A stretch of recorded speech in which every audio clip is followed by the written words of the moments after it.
लखीमपुर के इमलिया गांव में बाघ के आतंक से लोग परेशान हैं। बाघ लगातार आसपास के इलाकों में घूमता हुआ नजर आ रहा है और हालिया तस्वीर की अगर बात की जाए तो आज सुबह में ही बाघ को वन विभाग के कैमरे ने कैप्चर किया है। बाघ की फोटो जो है वो नजर आ रही है और बाघ के फोटो को देखकर लग रहा है कि काफी बड़ा बाघ है। एकदम जवान बाघ, तंदुरुस्त बाघ लग रहा है। इसने एक इंसान को अपना शिकार भी बनाया है, 45 साल के एक किसान को।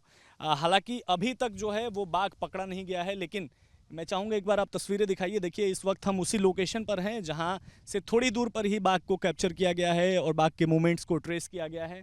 और ये पूरा इलाका जो है वो गन्ने के खेतों से भरा हुआ है। जंगल नुमा आपको गन्ने के खेत यहाँ पर नज़र आएंगे। जहाँ आपकी नज़र जाएगी वहीं गन्ने के खेत आपको नज़र आएंगे। अब सवाल ये है कि आखिर बाघ पकड़ा कब जाएगा। हालांकि वन विभाग की तरफ से ये कहा जा रहा है कि अब बाघ की मूवमेंट जो है वो काफ़ी तेज़ हो गई है, यानी कि बाघ को 3-4-5 बार कैप्चर कर लिया गया है कैमरे में। तो अब कभी भी किसी भी वक्त जो है वो बाघ पिंजरे में जा सकता है। वन विभाग का ये भी कहना है कि बाघ जो है वो अभी भूखा नज़र नहीं आ रहा है, यानी बाघ को जब भूख लगेगी तभी पिंजरे की तरफ अट्रैक्ट होगा। और पिंजरे में जो जानवर रखा है, चाहे हम बकरी की बात करें या जंगली किसी जानवर की बात करें, बाघ उसके तरफ खींचा चला जाएगा। बाघ को जब भूख लगेगी तभी वो पिंजरे के अंदर कैद होगा। और वन विभाग का ये भी कहना है कि ये अभी आदमखोर इसको हम घोषित नहीं कर सकते हैं, क्योंकि अभी तक इसने एक ही इंसान की जान ली है। वो हो सकता है कि कोई एक्सीडेंट हो गया हो। बाघ अगर आदमखोर होता तो ये लगातार लोगों पर हमले करता है, जानवरों पर हमले करता है, लेकिन इस बाघ में अभी ये डिटेक्ट जो है वो नहीं किया गया है।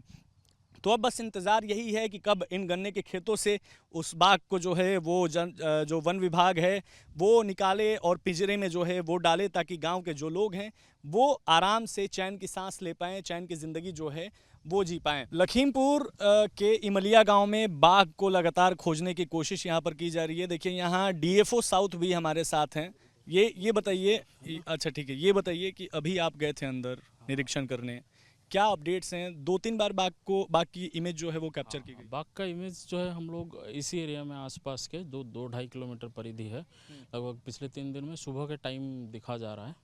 तो मैं अभी वहीं देखने गया था कि पिंजरे का लोकेशन कैसे किया जाए और किस तरफ से आ रहा है, किस तरफ से नहीं आ रहा है, ताकि हमें उसकी और एग्जैक्ट लोकेशन में मालूम कर सकूं और उसको पिंजरे की तरफ जो है मूव किया जा सके। अच्छा, ये एक देखा गया है कि बाघ जो है वो पिंजरे के आसपास ही उसकी लोकेशन ट्रेस हो रही है, चाहे पग मार्क्स की बात करें या इमेज की बात करें। आखिर क्या ऐसी वजह है कि पिंजरे की तरफ अट्रैक्ट नहीं हो पा रहा वही है कि बाघ जैसे एनिमल, इसका मतलब ये है कि वो जैसे बहुत आक्रामक नहीं है। जब उसको मतलब खाने की ज़रूरत पड़ती है तभी वो किसी जानवर के तरफ जाता है। और बाघ का नॉर्मल बिहेवियर भी ऐसा है कि जब उसको भूख लगता है तभी कोई एनिमल जाता है। और बाघ और तेंदुए में यही फ़र्क रहता है कि तेंदुआ जैसे थोड़ा बहुत ये देख के कि कोई जानवर मिल जाए तो अटैक करने के उसमें रहता है। तो नॉर्मली टाइगर ऐसा एनिमल नहीं है कि जो पास में है। जैसे हमारे स्टाफ भी बता रहे थे, परसों जो है जहाँ पे टाइगर मिला था उसके बिल्कुल बगल में जो है एक सीआर था, लेकिन कोई अटैक नहीं। क्योंकि इसलिए जो है टाइगर को हम लोगों को रॉयल बंगाल टाइगर कहा जाता है, क्योंकि वो रॉयल एनिमल है। ऐसे अपने तरफ से किसी को वो अटैक नहीं करता अगर उसको बहुत ज़रूरत ना हो। ठीक है, डीएफओ साहब एक बात बताइए कि कई लोग कंफ्यूज हैं कि एक टाइगर है लखीमपुर में, दो है, तीन है, कितने टाइगर नहीं, इस एरिया में इस अभी तो, इलाके में? हाँ, इस एरिया में तो एक ही टाइगर है पूरे आसपास में। बाकी लखीमपुर में तो हमारे जो टाइगर की काउंटिंग हुई थी 100 के आसपास है अच्छा, लखीमपुर एक ज़िले में। मुख्यमंत्री योगी आदित्यनाथ ने भी इस पर संज्ञान लिया है। जितने जंगली जानवरों से लोग परेशान हैं, आज मीटिंग भी की थी।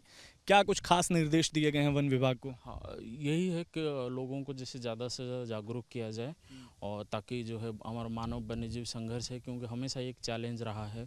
और क्योंकि जैसे जंगल चारों तरफ है हमारा और उसके बीच में गन्ने इन सब के खेत है, तो जानवर की मूवमेंट रहता है, ताकि इसको जो मानव और वन्यजीव कैसे साथ में सहवास कर सकें और ये जो संघर्ष की स्थिति कम हो सके, उसके लिए हम सदा प्रयासरत हैं। और ये मुझे बहुत उम्मीद है कि ये वाले एनिमल को हम लोग बहुत जल्दी कैप्चर करने में कामयाब होंगे। डीएफओ साहब, लगातार मूवमेंट ट्रेस की गई है आसपास के इलाकों में। कैमरे में फ़ोटो भी साफ दिख रहे हैं बाघ के। तो इससे तो एक बात पता चल रही है कि बाघ इसी आसपास के इलाके में है। क्या कुछ और एक्स्ट्रा तैयारियां आप लोगों ने की है? कितने पिंजरे लगाए हैं, कितने कैमरे हैं, क्या ड्रोन्स हैं? देखिए, एक एरिया जैसे है, पूरा एरियल डिस्टेंस हम देखें जाए तो पूरा 4-5 किलोमीटर का एरिया है, क्योंकि एक बाग का परिधि लगभग 10 किलोमीटर होता ही है। जैसे एक बाग का एरिया हो गया 10 किलोमीटर, उस एरिया में और कोई बाग नहीं आता है। अच्छा। तो अभी जैसे 3-4 किलोमीटर के एरिया में घूम रहा है, तो हमें उम्मीद है कि इसको पिंजरे की तरफ ले सकें। कितने पिंजरे लगाए हैं और कितने वो तैयारियां हैं? हाँ, हम लोग जैसे 4 पिंजरे लगाए गए हैं स्ट्रैटेजिक लोकेशन में, और इसको छोड़ के 24 कैमरा और बाकी 2 ड्रोन उड़ाए जा रहे हैं लगातार। बहुत शुक्रिया बातचीत करने के लिए। तो ये डीएफओ साउथ हैं लखीमपुर में। लगातार यहाँ देखिए बाकी के अधिकारी भी आपको नज़र आएंगे। देखिए तमाम जो है वन विभाग के रेंजर हो गए और दरोगा हो गए, ये यहाँ पर लगातार गश्त करते हुए नज़र आ रहे हैं। और बस अब बाघ को पकड़ने की कवायद कोशिश जो है वो और तेज़ हो गई है, चूँकि मुख्यमंत्री योगी आदित्यनाथ ने भी इस मसले पर संज्ञान लिया है और लगातार जो है वो अब बाघ को पकड़ने की कोशिश की जा रही है। बाघ का मूवमेंट भी तेज़ हो गया है और बाघ को कई बार, लगभग 3 से 4 बार कैप्चर किया गया है कैमरे में। आज भी सुबह में बाघ के पग मार्क्स और उसके फ़ोटो जो हैं वो कैमरे में नज़र आए हैं।